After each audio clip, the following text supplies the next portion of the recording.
Do you want a balloon too, Georgie? Salut à tous, bienvenue au Losers Club, un podcast créé dans l'ambiance du confinement pour parler ensemble de films, de séries, de livres et même de jeux vidéo. Et aujourd'hui avec Mick Deka, vous avez Ugur. Salut Ugur. Salut. Thierry. Salut Thierry. Hello.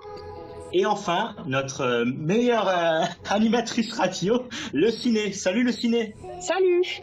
Aujourd'hui, le cinéma international n'a jamais autant été à la portée de nos télécommandes. Depuis la montée en puissance des services de streaming comme Netflix, Amazon, Apple ou encore le petit dernier en date Disney+, ces services de streaming ont permis la production de films non anglophones et leur diffusion directe sur nos téléviseurs.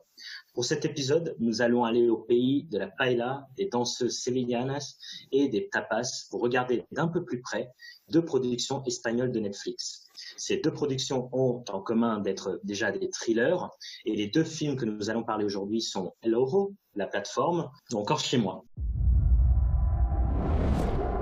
Hay tres clases de personas. Los de arriba, los de abajo, los que caen.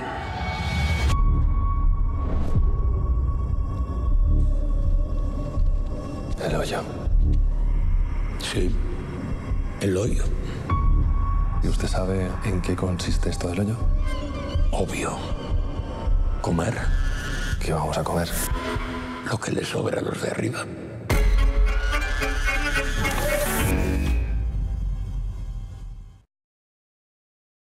Dans une prison très particulière, un homme se retrouve enfermé. Cette prison a un système de distribution de nourriture très spécial, où les premiers étages de la prison sont les premiers à se nourrir. Pour les derniers, il ne restera plus que les assiettes à lécher. Mais avant de rentrer dans toute cette critique sociale, qu'est-ce que vous en avez pensé de la plateforme, le ciné? Alors moi, je ne m'y connais pas trop en film espagnol à la base, mais on avait choisi de regarder ce film-là en temps de confinement pour se divertir un petit peu. On n'a pas été déçus. C'est un bon film espagnol. J'ai bien aimé la réalisation parce que j'étais bien en ambiance à me faire un huis clos. Du coup, c'était parfait pour cette ambiance-là. Et Hugo, ça t'a plu l'ambiance aussi? Déjà, j'ai appris la sortie du film par recommandation de Netflix, donc j'imagine que j'ai le profil pour aimer ce genre de film. La propagande? Voilà. En vrai, c'était une bonne surprise. C'est très mystique comme histoire et ça tourne énormément autour de la psychologie humaine que j'aime bien découvrir. Sinon, le scénario était plutôt simple et la fin m'a laissé un peu sur ma faim, vu que ça parle de la nourriture, etc. On avait compris la blague, hein, je crois. Au cas où, mais Et Thierry, ça va? Moi, j'ai sauté dessus quand il est sorti sur Netflix. J'aime bien les films comme ça, horrifiques, un peu. Bah, ça fait penser à Cube, beaucoup, dans le même style. Et par rapport à Cube, c'est meilleur que Cube ou? C'est différent. C'est moins un jeu de massacre, je pense, que Cube. Là, il y a comme une portée plus sociale, ce qui est quand même plus intéressant. Mais est-ce que vous considérez ce film sorti direct sur Netflix, est-ce que vous auriez préféré le voir au cinéma, même si on peut pas aller au cinéma actuellement? Ah oui, carrément. Après, pas dire qu'il n'y a aucun film espagnol qui sort au cinéma même actuellement. C'est juste que je pense qu'il faut qu'il passe par plusieurs étapes, style les festivals, pour se faire reconnaître et avoir une bonne pub.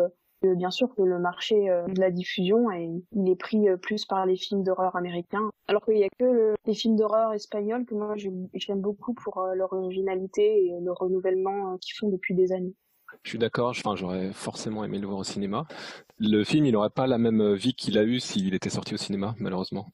Les gens, ils auraient pas été aussi curieux, c'est fou. Là, c'était surtout le bouche à oreille. Je pense que c'est surtout le facteur Netflix qui fait ça. Quelque part, c'est une bonne chose pour le film. Après, il a fait quand même quelques festivals. Il a même eu un Goya, des effets spéciaux. On n'en entend pas parler en France. Enfin, s'il n'était pas sorti sur Netflix, on n'aurait pas autant entendu, je pense. Bah, c'est surtout intéressant au niveau américain aussi, parce que Netflix donc, est une société américaine, et aux États-Unis, les films étrangers sont vraiment très peu représentés par rapport en France au niveau des sorties nationales. Par le biais de Netflix, en plus, ce genre de film peut avoir une vie aux États-Unis, ce qu'il n'aurait jamais eu dans les cinémas. c'est un gros débat de savoir si un film devrait sortir au cinéma ou si c'est suffisant de l'avoir sur une plateforme de streaming. Et pour la plateforme, moi je pense que j'aurais pas vu de grosse différence vu que c'est un film thriller science-fiction. C'est simple, qu'il n'y avait pas beaucoup d'effets spéciaux. Moi je le considère pas comme un film d'horreur et le voir au salon ou dans un salle de cinéma, je pense qu'il n'y aurait pas eu trop de différence. Ça pose la question de l'effet de genre. En quoi, pour toi, c'est pas un film d'horreur? Moi j'aurais dit science-fiction parce que ça parle d'un univers dystopique Pour moi, l'horreur, c'est pour essayer de faire peur et le but n'était pas de faire peur et il y avait un message bien concret. C'est pourquoi je l'aurais pas classé dans l'horreur, mais plutôt dans la science-fiction, dans un univers dystopique. En quoi c'est science-fiction pour toi? Bah, Ça peut très bien arriver, là, ça peut très bien être actuellement. T'es juste pas au courant qu'il existe ce genre de prison. ouais, c'est vrai, moi, c'est plus la plateforme qui descend, qui n'a pas de corde, Ouais, c'est etc. un ascenseur, et que- quoi. Peut-être, oui, en effet, on peut considérer comme un ascenseur. Mais en vrai, moi, quand je l'ai vu, c'était vraiment un film dystopique d'avoir 300 étages. Pour moi, ça m'a fait un peu fait penser au futur. Mais c'est vrai qu'on aurait pu aussi l'avoir dans notre monde actuel. C'est vrai. Du coup, ça marche bien avec l'analogie de Thierry par rapport à Cube. Cube est un film d'horreur, mais aussi un film de science-fiction. Est-ce que tu peux en dire plus par rapport à ça, Thierry? Je m'étais pas posé la question de savoir si c'était un film d'horreur. C'est vrai qu'on pourrait le sortir du genre horreur, je pense, la plateforme. Le truc qui le rend horrifique, c'est surtout qu'il y a beaucoup de sang, qu'il y a pas mal de scènes assez dures. De toute façon, la dystopie, c'est un genre de la science-fiction. Moi, en réalité, je trouve qu'il y a rien qui fasse très horreur à part les humains, parce que t'as pas de monstres. Il fait Oui, horrifique dans le sens, ouais, comme tu dis, gore, mais ça, c'est que l'être humain, en fait. Oui, mais le genre horreur peut être vraiment que gore, un saut, c'est que des êtres humains. En tout cas, il y a du sang partout et il y a aussi une notion de cannibalisme qui est souvent rattachée au genre Je suis de d'accord. l'horreur par rapport à d'autres genres. On voit rarement ça, ou dans du thriller, mais le thriller est très proche du cinéma d'horreur. Et c'est aussi pour ça que pour moi, ce sont deux thrillers et non pas deux films d'horreur. La plateforme est plus un thriller politique presque, ou social. Et donc, qu'est-ce que vous en avez pensé de la critique politique et sociale? Oui, c'est vrai que moi, ce qui m'a vraiment plu, c'est aussi pour sa dimension de critique sociale. De prime abord, la plateforme ne fait pas forcément penser à un film de critique politique, mais en réalité, les films d'horreur, donc si on le catégorise comme film d'horreur, c'est souvent pour extrapoler les peurs ou ce qui nous dérange dans la société. Mais après, c'est évident qu'avec la plateforme et le côté des gens supérieurs à d'autres, physiquement, la métaphore, elle est assez claire. Moi, c'est surtout le côté psychologie humaine qui est incapable de s'entraider qui m'a fait réfléchir. Ça me fait penser à pas mal de paradoxes qui sont assez connus. Dans une situation donnée, on se demande si deux personnes vont être capables de s'entraider. Et ben non, on va toujours voir qu'une personne va essayer d'entuber l'autre. Oui, c'est ça. C'était les rapports de pouvoir et les rapports de force qu'on peut avoir, on va dire, instinctivement. Comme tu disais, il y a soit l'aspect physique ou l'aspect manipulateur, la connaissance aussi, parce qu'on voit dès le début que le vieux, il est au courant de tout, il sait comment ça fonctionne en système des étages. C'est intéressant, surtout en confinement, là où les gens se battent pour avoir tous les papiers toilettes et ne pas laisser de papier toilette aux autres. Bien en parallèle avec la situation actuelle, et c'est qui est dû le succès de la plateforme, c'est que c'est une allégorie sur le papier toilette. Il est sorti au bout d'une semaine de confinement. Alors là, ça m'a mis le moral à zéro. Je me dis, voilà, l'humanité est vraiment nulle. En plus, perso, moi, j'ai commencé le confinement avec 4 rouleaux de papier toilette et j'ai toujours pas eu besoin d'en racheter. Donc ça, c'est un autre débat, mais en tout cas. J'ai vu un aspect politique plus grave que vous, capitaliste, Augmente un etc. petit peu le niveau augure que le papier toilette, s'il te plaît. Pour moi, vraiment, il y avait un aspect politique très important parce que le personnage principal est en quelque sorte le Messie, le Robin des Bois dans la prison. Et surtout, il traite de la question de la répartition de la richesse au sein de la société. Et il y a une apologie du communisme qui est assez flagrant. On se bat, mais on ne sait pas si on va réussir. C'est aussi le message de l'enfant. C'est aussi un message sur une génération future pour dire que ça dépendra de eux si le système va changer ou pas. Mais pour moi, c'est vraiment une apologie du communisme. Et Ah oui, carrément. À ce point. Je comprends en fait ton allégorie, l'enfant c'est la génération future, mais s'il est censé représenter notre époque, je trouve pas que nous on soit une génération qui soit très pro-communiste, ni très pro-socialiste, au contraire. Je crois qu'on va plutôt retourner dans les extrêmes. Alors de ce débat un peu trop politisant, parlons d'une question qui me taraude depuis que j'ai vu le film, et la plus importante de toutes, c'est quoi cette panna cotta? Très bonne question. L'analyse politique, encore une fois, est une forme de métaphore. C'est un dessert luxueux et cher. Ça peut être interprété comme si on souhaite avoir un monde sans pauvres. C'est peut-être que les riches doivent se résigner sur certaines dépenses extravagantes. C'est par leur action que ça pourrait changer la condition des pauvres. Je vois ce que tu veux dire. Ce système-là, il montre que ceux d'en haut, qui ont accès à tous les privilèges, pourraient offrir à ceux d'en bas, si seulement ils se restreignaient eux-mêmes pour ne pas tout dépenser. C'est ça. Et surtout, le choix du panna cotta, c'est vraiment le fait que ça soit un truc luxueux et qui normalement coûte cher. Ouais, et puis avec une forme fragile. C'est plus ça, moi, que je voyais aussi. Quand vous dites fragile, le tiramisu aussi est Parce fragile. carré. justement.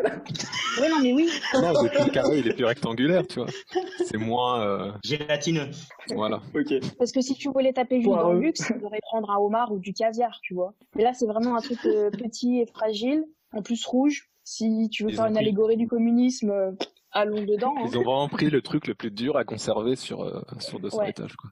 C'est qu'ils donnent à l'enfant la panna cotta. Quel gâchis. Il marche aussi avec le dessert. Thierry, lui, on sait à qui il aurait. Lui, on sait que dès le début, il aurait Ah. serait resté en haut. Hein. Du coup, c'est intéressant. C'est quel est le message le plus important, l'enfant ou ça aurait été la panna cotta au final?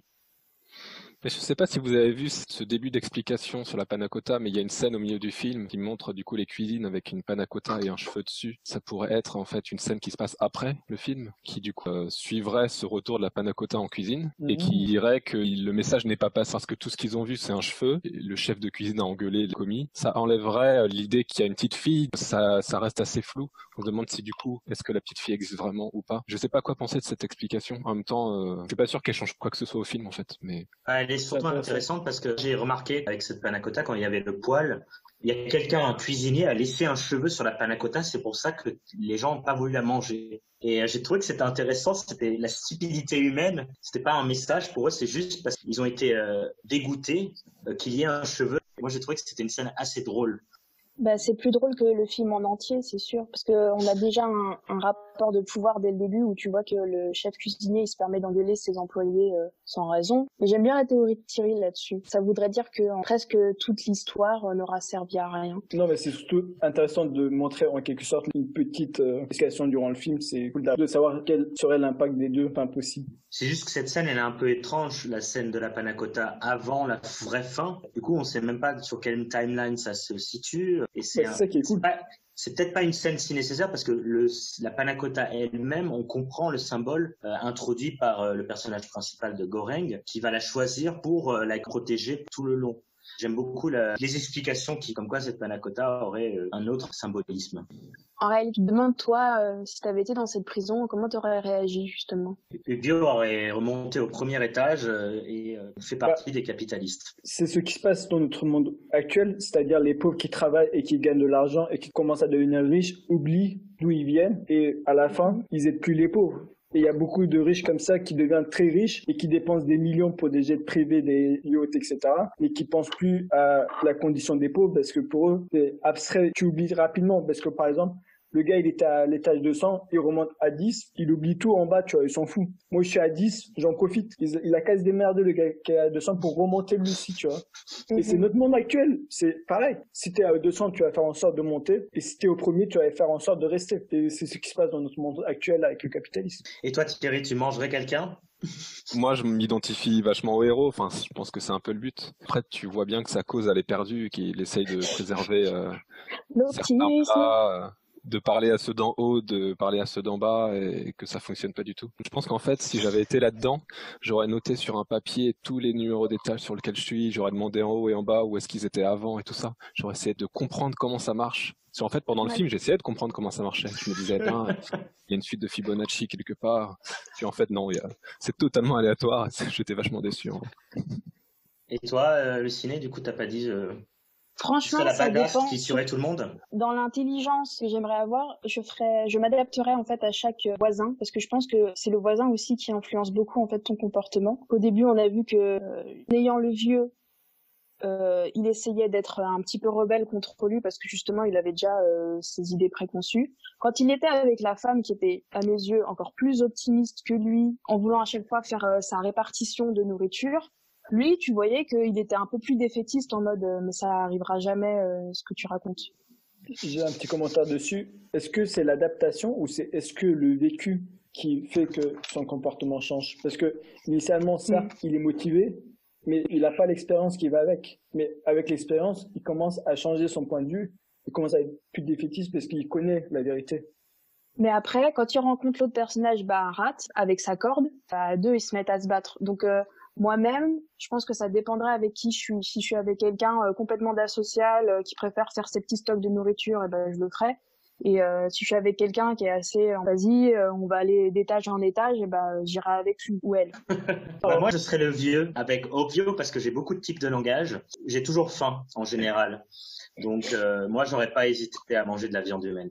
Il faut préciser, la plateforme est un premier film de Galder Gatselou Urrutia. Je m'excuse pour avoir écorché son nom. Est-ce que la plateforme est un excellent premier film? C'est sûr, c'est un film qui marque, c'est sûr, pour un premier film. Il a l'air de bien marcher, il a eu quelques prix, tout le monde en parle. Je pense que pas mal de gens attendent de savoir ce qu'il va faire après. Mais c'est sûr qu'on va garder un œil et puis on va se demander si ce sera un autre film à concept ou s'il changera de genre. Ça sera vachement intéressant. Je suis d'accord avec Thierry, personnellement, j'ai rien d'autre à rajouter, il n'y a rien à dire. Bon, sinon on peut passer au deuxième film, de Chez moi, ou le film en espagnol, Hogar. Aquí cada mes de alquiler es una sangría. Es nuestra casa. ¿Y hasta cuándo vamos a poder continuar así? Son 4 paredes, nada más. El puesto que tenemos libre es para gente que empieza. Ya, bueno, pero de alguna forma todos empezamos, ¿no? Lo siento.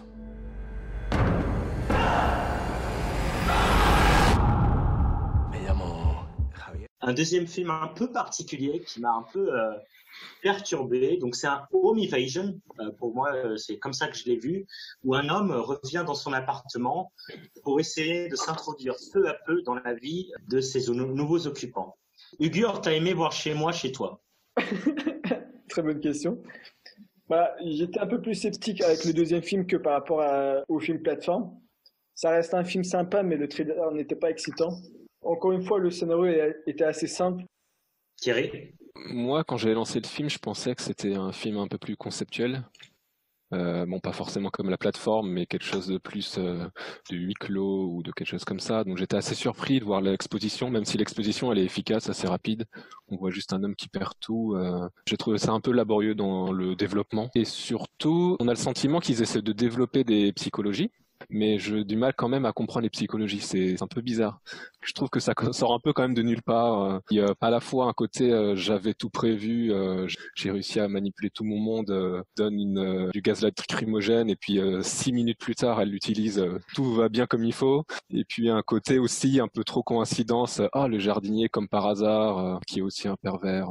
Il y avait un peu trop d'éléments qui faisaient que c'était un thriller un peu trop bien ficelé, mais pas pour les bonnes raisons, quoi. Et toi, le ciné? En fait, je m'attendais pas à grand-chose en regardant ce film. Je me suis dit ça allait être encore un thriller domestique. Puis je l'ai trouvé très poussif. J'ai pas du tout adhéré en fait au personnage principal et sa motivation. Si au début je l'ai bien aimé parce que j'arrivais à faire des comparaisons un peu avec Les Nouveaux Sauvages, où tu vois que c'est un mec normal qui se fait un peu entuber de partout. Du coup, lui aussi à son tour, il a envie d'extérioriser sa colère avec les outils qu'il a. Pour moi, à part essayer de récupérer son bien, j'ai pas compris sa motivation de vouloir détruire la vie d'un autre gars pour ce qu'on lui a fait à lui. Et c'est pas juste récupérer son bien, au final, c'est récupérer une vie qui est intéressante. C'est un peu l'ascenseur social. Tout à l'heure, on avait l'ascenseur de nourriture et là, on a un ascenseur social où il perd tout au début du film pour après ensuite essayer de reconquérir tout. C'est assez bancal parce que ça voudrait dire que la réussite de sa vie dépend pas que de lui, puisque du coup il a besoin de récupérer un bien immobilier, une femme différente. Donc ça prouve que ça ne tient pas que à lui, qu'il n'arrive pas à retrouver un job qui lui apporte ce dont il a besoin pour avoir de l'argent et pour pouvoir retrouver un appartement correct. C'est un message plutôt immoral? Oui, déjà c'est clairement immoral. C'est vrai que moi aussi, j'ai pas aimé l'aspect où tout le monde il est méchant. Comme le ciné a dit, c'est la motivation du personnage principal, Xavier, qui m'a perturbé parce que, encore une fois, si sa motivation c'est de récupérer sa maison, c'est quoi le but de tuer le gars? Pourquoi il a récupéré sa femme et sa fille? Et on comprend pas vraiment la motivation parce qu'en plus, à la fin, il garde même pas sa maison et il a une plus grande maison. Et dans ce cas-là, il voulait récupérer sa maison et sa classe sociale peut-être, mais qu'il se retrouve à ne pas savoir vraiment ce qu'il veut. Pour moi, il prend sa revanche contre la mauvaise personne aussi. Parce qu'au final, le mec, c'est un peu un type comme lui qui a juste profité de ses privilèges et de sa situation pour s'acheter un bel appartement. C'était pas un connard puisqu'au contraire, il essayait de soigner son alcoolisme, il essayait de réparer ses erreurs du passé. Donc il n'avait pas un rôle à le juger par rapport à ses propres erreurs, je trouve. Justement, moi j'ai beaucoup aimé les 30 premières minutes qui étaient assez lentes, et de suivre ce qui se passait dans sa maison et rentrer dans la maison, de violer, en quelque sorte, de violer l'intimité de ces nouveaux occupants. J'ai trouvé ça très intéressant en fait. Le home invasion m'a intéressé au départ et bien ficelé. Mais ensuite, c'est vrai que, comme disait Thierry, une fois qu'on part dans la psychologie, pourquoi la femme, elle croit pas son mari? Elle croit à un inconnu qu'elle a vu 2 fois, plus que son mari parce qu'il lui montre un portable. On a beaucoup de mal à croire que les transitions psychologiques sont très mal faites dans les personnages. Alors que celle qui est la mieux faite, je trouve que c'est peut-être le personnage principal, où on suit très bien le début de son obsession face à la maison, qui au final, comme m'a dit Hugo, n'est pas du tout utilisée. Oui, le ciné.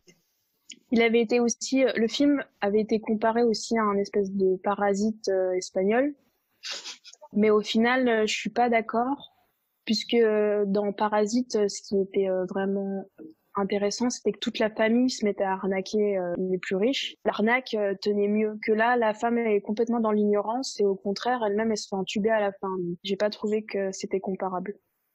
Surtout dans le film Parasite, le but c'est d'arnaquer, alors que dans le deuxième, c'est vraiment, il chasse le proprio pour récupérer tout ce qu'il a, sa famille, sa maison, son travail. Du coup, on est censé avoir plus d'empathie pour le mec qui veut récupérer sa baraque que pour une famille d'escrocs qui veut juste faire un coup comme ça. Et pourtant, j'ai quand même préféré l'histoire de Parasite. Moi, j'ai pas eu d'empathie du tout vis-à-vis de Xavier, désolé. Non, parce qu'il va trop dans les extrêmes dès le début. Après, pour le côté home invasion, je trouve que Parasite est plus un home invasion. Chez moi, ça flirte avec le home invasion parce qu'il rentre chez ces gens-là, mais c'est pas du tout exploité. Enfin, c'est pas du tout dans le genre en fait. Ce à quoi je m'attendais au début. En fait, c'est un home invasion moderne dans le sens où il récupère surtout ses données en allant sur son ordinateur. Maintenant, t'as plus besoin vraiment de rentrer dans la maison des gens, mais au moins juste dans l'ordinateur. Parasite est intéressant parce que c'était un home invasion un peu lent, c'est-à-dire que c'est peu à peu, ils envahissent la maison, littéralement, et c'est pas un home invasion comme dans les films, exactement, qui est pas comme un film d'horreur classique où ils rentrent dans la maison, il faut se cacher, comme ce film de home invasion Panic Room de David Fincher où ils rentrent dans la maison et ils sont enfermés dans une petite pièce alors que tous les voleurs ils sont à l'extérieur. Dans le genre plus classique, alors que là, c'est vrai que Parasite et chez moi, c'est deux manières différentes pour moi d'aborder home invasion, mais c'est vrai que ça marche pas en fait chez moi. Pas moi, mais chez moi. Ce personnage, il est un peu pathétique en fait. Comme on a dit tous les quatre, on a l'impression qu'il pourrait passer par d'autres moyens pour retrouver ce qu'il cherche à retrouver. Au fur et à mesure du film, je me suis de plus en plus détaché de lui et je le regardais vraiment, et je regardais le film aussi d'un œil extérieur. J'étais plus du tout impliqué. Je disais que je ressentais juste de la pitié pour ce mec qui lâchait tout, qui lâchait même sa propre femme. Au final, pourquoi, on ne sait pas trop. Je te rejoins là-dessus. Quand tu arrives à la fin et que tu te rends compte qu'il a changé de femme, là, moi, j'ai plus compris du tout le personnage en me disant, tu pensais qu'il voulait que sa famille récupère la vie qu'il avait avant. En fait, non, il voulait juste lui récupérer son job. Il y avait une question d'ego avant tout et pas du tout de je veux que ma femme elle se ressente mieux, je veux que mon fils il aille mieux. Je crois qu'il s'est pas non plus rendu compte que c'est grâce aussi à son changement de situation que son fils il lui a avoué un mal-être qu'il avait. En fait, il aurait pu vraiment profiter de ce changement de situation pour avoir un changement de vie, mais ça aurait été un film Disney, on est d'accord. Pour se dédier à sa famille, etc. C'est ça, en mode maintenant je suis un homme moins matérialiste et je vais m'occuper de ma famille, je vais écouter ma femme. Bah pas du tout. Ce qui est intéressant, bon, le film n'est pas intéressant, mais ce qui est intéressant dans le film, c'est peut-être aussi de parler un peu de la situation économique espagnole ou peu mondiale où des gens peuvent perdre très facilement leur boulot et qui est très difficile pour un quarantenaire de retrouver du travail. Surtout qu'il est trop diplômé et j'ai beaucoup aimé cette scène où ils veulent le prendre pour un stage de 3 mois gratuitement. Qu'est-ce que vous en avez pensé du message économique du film, Hugo? Pour moi, ça m'a fait penser un peu le film Le Stagiaire, où on traite encore à nouveau de cette thématique-là. C'était un film où on voyait le décalage entre l'ancienne génération et l'écosystème start-up dans lequel les vieux n'arrivent plus à se retrouver, et c'est pourquoi c'est très difficile pour eux de retrouver un job. Malgré beaucoup d'expérience, c'est un problème partout dans le monde, et il y a aussi la crise économique en Espagne qui a fait que beaucoup de gens ont perdu leur job. Mais on peut pas dire que ce soit un message vraiment percutant du film, c'est vraiment une toute petite partie de son histoire. C'est intéressant de le mettre dans ce contexte-là. Je pense que c'est plus une thématique de toile de fond. Si c'était un film social comme un Ken Loach, où il voulait vraiment parler de la situation des chômeurs à plus de 40 ans, avec beaucoup d'expérience, Dans ce cas-là, il se serait vengé contre sa firme ou il se serait vengé contre une personne qui avait du pouvoir professionnel et il aurait fait du chantage, par exemple. Quand on repense à Parasite, on a vraiment, à la fin, on repense vraiment à ce qu'on a vu sur la condition en Corée. On se dit, ouais, il y a des gens qui habitent sous le niveau du trottoir, s'il y a une inondation, ils sont inondés. Si un mec pisse dans le caniveau, ils reçoivent toute l'odeur. C'est vraiment quelque chose qui percute. Là, j'ai rien ressenti sur la situation espagnole. Et puis après, à vous avoir écouté tous, je pense que vraiment c'était un égoïste avant. Et c'est juste l'histoire d'un égoïste qui fait sa crise, ou juste que c'est un trigger sur sa psychologie de psychopathe. J'ai bien aimé quand même certains aspects de cette manipulation. Il y a des phrases qui sont assez intéressantes quand il manipule la femme, qui en fait entraînent la victime parce que la femme elle a perdu pied, elle sait pas qui croire. D'ailleurs, c'est bizarre qu'elle l'appelle lui. Elle a peut-être d'autres amis à appeler avant lui, mais on voit qu'elle sait pas trop quoi faire et elle se fait embarquer facilement. Et je trouvais ça plutôt ok pour le côté manipulation. Moi aussi, j'ai bien aimé. En fait, il y a que cet aspect-là que j'ai aimé du film. Voir comment il est un pervers à manipuler les autres et en même temps à passer pour un gentil, par exemple, auprès de sa famille. Le côté ambivalent du personnage m'a beaucoup intéressé, sans que j'ai de l'empathie pour lui, contrairement à peut-être d'autres films sur des serial killers qui des fois aussi ont cette double face et que je suis en mode à fond, vas-y, tue-le. Là aussi, en fait, j'ai pas compris. Je m'étais dit, mais ça irait beaucoup plus vite si dès le début tu le tuais, tu ferais passer ça pour un accident et bim. Non, là, il y a vraiment quelque chose de plus malsain à torturer en fait ses victimes. Donc si vous êtes un serial killer et vous voulez être ami avec le ciné, pensez à être un peu gentil quand même. On a vu 2 films, du coup La Plateforme et Chez moi. Qu'est-ce qu'on retient de ces 2 films, s'ils ont des choses en commun ou pas du tout? Je trouve que le scénario des films espagnols, d'une manière générale, sont assez simples. Ce que j'ai C'est une critique. C'est pas une critique. En vrai, c'est pas mauvais d'avoir un scénario simple. Je pense que tu veux dire ça part d'un pitch assez simple qui en fait t'emmène quelque part de totalement différent à la fin et c'est ça qui te surprend. C'est ça. Parce que par exemple, Casa de Papel aussi, ça a un scénario simple, mais c'est bien mené, donc ça fait un certain succès. Je dis que ça. Papel, pas plus. Il a réussi à parler de la Casa de Papel. Bravo. Oui, J'en étais sûr. Mais pour moi, la plupart des films espagnols que j'ai vus, même si c'est un thriller, c'est assez bien. Après, je trouve dommage de ne pas médiatiser plus ce genre de film.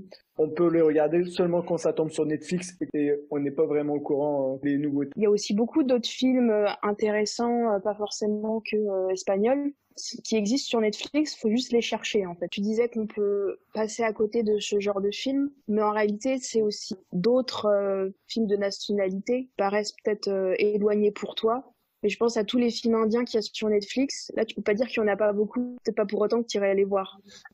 Du coup, Thierry, toi qui es un grand fan de thrillers espagnols, si je me trompe pas, qu'est-ce que t'en as pensé? Du coup, c'est avoir 2 thrillers comme ça d'un coup.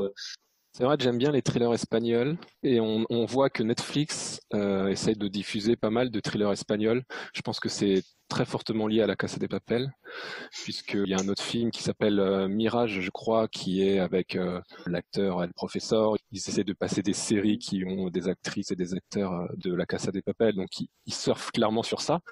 Pour autant, c'est quand même bien d'avoir pas mal de films espagnols, et bien, il y en a vraiment pas mal. Hein. The Invisible Guest aussi.